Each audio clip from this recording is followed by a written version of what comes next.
James Webb space telescope जो हमारे कायनात के ऐसे ऐसे राजों से पर्दा उठा रहा है जिसे देखकर तमाम लोग हैरान हो रहे हैं। ये टेलीस्कोप सैटर्न के एक चांद पर नजर रखे हुए था और इसने इस मून से एक ऐसी चीज को बाहर निकलते हुए देखा जिसने 9600 किलोमीटर के एरिया को कवर किया हुआ था। ये एरिया इस चांद के मेन रेडियस से 40 गुना ज्यादा था।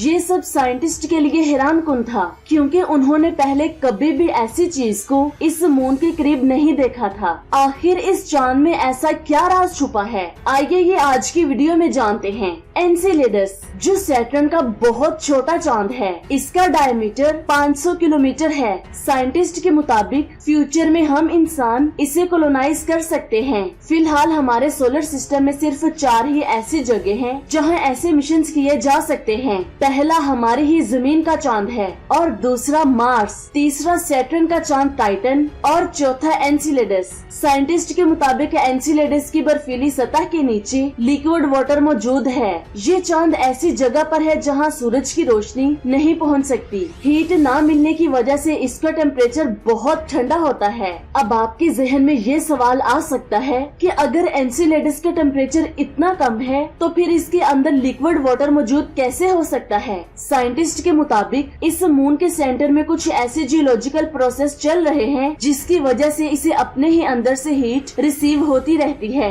और इसके अंदर की बर्फ पिघल जाती है। ऐसा भी हो सकता है कि सैटर्न की ग्रेविटी की वजह से एनसेलेडस के अंदर टाइडल फोर्सेस अपना काम कर रही हों। इसी फोर्स की वजह से प्लैनेट्स या फिर मून का टेम्परेचर बढ़ जाता है। इसकी सबसे अच्छी मिसाल जुपिटर का मून आईओ है। जुपिटर हमारे सोलर सिस्टम का सबसे बड़ा प्लैनेट है जिसकी वजह से इसकी ग्रेविटी भी बहुत ज्यादा है। इसी ग्रेविटी की वजह से ये अपने चांद आईओ को अपनी तरफ खींचता है और आईओ का टेम्परेचर बहुत ज्यादा बढ़ जाता है। यहाँ एक सवाल आता है, आखिर ग्रेविटी की वजह से किसी भी चांद का टेम्परेचर इतना ज्यादा कैसे बढ़ सकता है। तो ये बात आप जान ले, अगर आप रबर बैंड को दोनों हाथ की मदद से खींचेंगे तो इसके सेंटर का टेम्परेचर बढ़ जाएगा। ऐसा ही कुछ आईओ के साथ है। हाल ही में जेम्स वेब स्पेस टेलीस्कोप ने एनसेलेडस के करीब बहुत ही अजीब चीज को नोटिस किया और वो थी एनसेलेडस से बहुत बड़े वाटर वेपर का निकलना। आप ये जानकर बहुत ज्यादा हैरान होंगे कि इस बादल ने बहुत बड़े एरिया को कवर किया था। साइंटिस्ट के लिए ये बहुत ही हैरान कुन था क्योंकि उन्होंने पहले ऐसी किसी भी चीज को नोटिस नहीं किया। नासा की एक ऑथर के मुताबिक जब वो इस डेटा को एनालाइज कर रहे थे तो उन्हें लगा कि ऐसा हो सकता है शायद इस डेटा में कोई गलती हो, लेकिन फाइनल चेकिंग के दौरान उन्हें पता चला कि ये सच है। एनसेलेडस ने सच में भाप से बने हुए इस बादल को अपने अंदर से रिलीज किया है। इस बादल का साइज चांद के साइज से 20 गुना ज्यादा है। इस तरह के बादल को प्लूम्स कहा जाता है जो इनर सतह से निकलने वाली भाप से बनते हैं। साइंटिस्ट का कहना है कि ये वाटर प्लूम्स एनसेलेडस के साउदर्न एरिया से रिलीज हुआ था। इससे ज्यादा हैरान करने वाली चीज इसकी रफ्तार थी। साइंटिफिक कैलकुलेशन के मुताबिक ये वाटर वेपर एनसेलेडस की सतह से 79 गैलन पर सेकंड की रफ्तार से निकल रहा है। ऐसा पहली बार हुआ है कि साइंटिस्ट ने इतने बड़े वाटर एमिशन को इतनी दूर से कैप्चर किया है। इसका credit James Webb space telescope के कैमरा को जाता है जिसने इतनी दूरी पर मौजूद इस फिनोमिना को कैप्चर किया। एनसेलेडस को सैटर्न का एक ऑर्बिट कंप्लीट करने में सिर्फ 33 घंटों का ही वक्त लगता है। ऑर्बिट करने के साथ साथ ये अपने अंदर से वाटर वेपर भी रिलीज कर रहा है। इसका मतलब ये हुआ कि सैटर्न के करीब बहुत पतला वाटर रिंग फॉर्म हो रहा है। साइंटिस्ट के मुताबिक अगर ये प्रोसेस लंबे अरसे तक चलता रहा तो सैटर्न के करीब डोनट जैसी रिंग क्रिएट हो जाएगी। जेम्स के जरिए हासिल होने वाले डेटा से ये पता चला कि एनसेलेडस से निकलने वाला 70% पानी सैटर्न के इनर ऑर्बिट में जा चुका है और सिर्फ 30% ही इसके रिंग में मौजूद है जिसे हम इंसान डिटेक्ट कर सकते हैं। साइंटिस्ट के मुताबिक सैटर्न का ये चांद अगर मजीद बड़ा होता तो ये प्रोसेस बहुत बड़े स्केल पर देखने को मिलता और जमीन पर मौजूद टेलीस्कोप्स की मदद से भी हम उन्हें डिटेक्ट कर पाते, लेकिन फिलहाल हम इसे जेम्स के जरिए ही डिटेक्ट डिटेक्ट कर सकते हैं। इन वाटर प्लूम्स के अलावा साइंटिस्ट ने स्पेस में एक और बहुत ही इंटरेस्टिंग चीज नोटिस की है।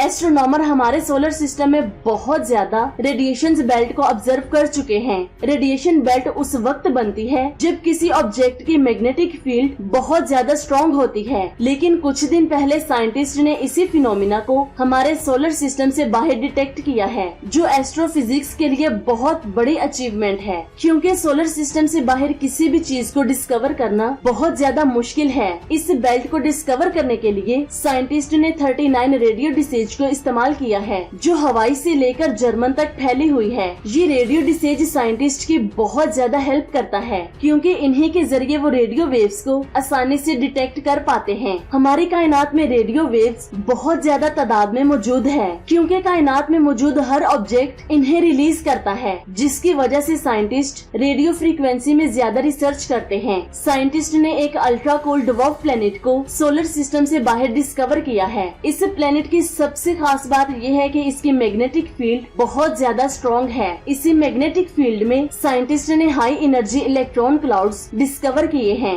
ये इलेक्ट्रॉन्स आपस में मिलकर इस प्लेनेट के आसपास डबल लूप स्ट्रक्चर की फॉर्मेशन करते हैं, जो रेडियो फ्रीक्वेंसी में देखने पर कुछ इस तरह का दिखाई देता है। ये बात आप जान ले कि जुपिटर के आसपास भी ऐसा ही एक स्ट्रक्चर मौजूद है। ये बात जानकर आप बहुत ज्यादा हैरान होंगे कि इस प्लेनेट के डबल लूप की ब्राइटनेस जुपिटर के मुकाबले में 1 करोड़ गुना ज्यादा है। इतनी ज्यादा इंटेंसिटी होने की वजह से साइंटिस्ट इसे इतनी आसानी से डिस्कवर कर पाए हैं। साइंटिस्ट के मुताबिक इसका साइज जुपिटर के साइज के बराबर है, लेकिन इसकी मैग्नेटिक फील्ड बहुत ज्यादा स्ट्रॉन्ग है। जिस प्लेनेट के पास मैग्नेटिक फील्ड होती है वो अपने आसपास एक प्रोटेक्शन शील्ड बना लेता है, जिसे मैग्नेटोस्फीयर भी कहा जाता है, जो एक बबल की तरह होता है। इसे देखा तो नहीं जा सकता, लेकिन एक्सपेरिमेंटली इसे भी आसानी से प्रूव किया जा सकता है। हमारी जमीन के पास भी मैग्नेटोस्फीयर मौजूद है, जो सूरज से आने वाली खतरनाक रेडिएशन से इसे बचा कर रखता है। जैसे ही सोलर रेडिएशन मैग्नेटोस्फीयर से टकराती है, तो जमीन की मैग्नेटिक फील्ड उन चार्ज पार्टिकल्स को सेंटर की तरफ धकेलती है।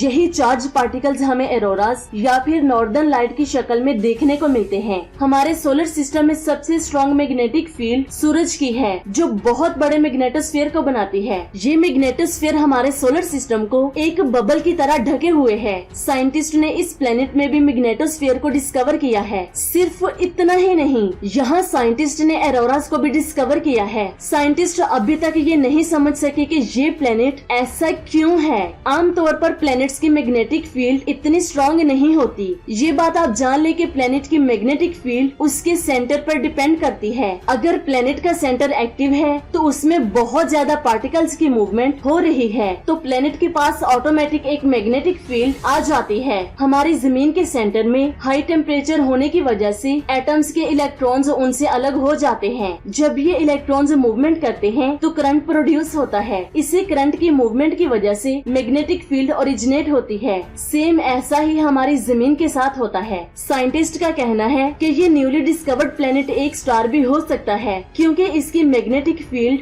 बहुत ज्यादा स्ट्रॉन्ग है। अगर एक प्लेनेट को ज्यादा मैग्नेटिक फील्ड मिल जाए तो उसके सेंटर में खुद ही न्यूक्लियर फ्यूजन रिएक्शन स्टार्ट हो जाता है, जिसकी वजह से वो एक स्टार में बदल जाता है। हो सकता है कि असल में ये प्लेनेट एक ब्राउन ड्वार्फ स्टार हो। ये स्टार साइज में बहुत छोटे होते हैं। आप ये जानकर बहुत ज्यादा हैरान होंगे, अगर जुपिटर के पास थोड़ी और मैग्नेटिक फील्ड होती तो ये भी एक स्टार बन जाता। वैसे आपको क्या लगता है, क्या ये एक प्लेनेट है या फिर स्टार? नीचे कमेंट्स करके जरूर बताएं। अपना बहुत सारा ख्याल रखें, दुआओं में याद रखें। अल्लाह हाफिज।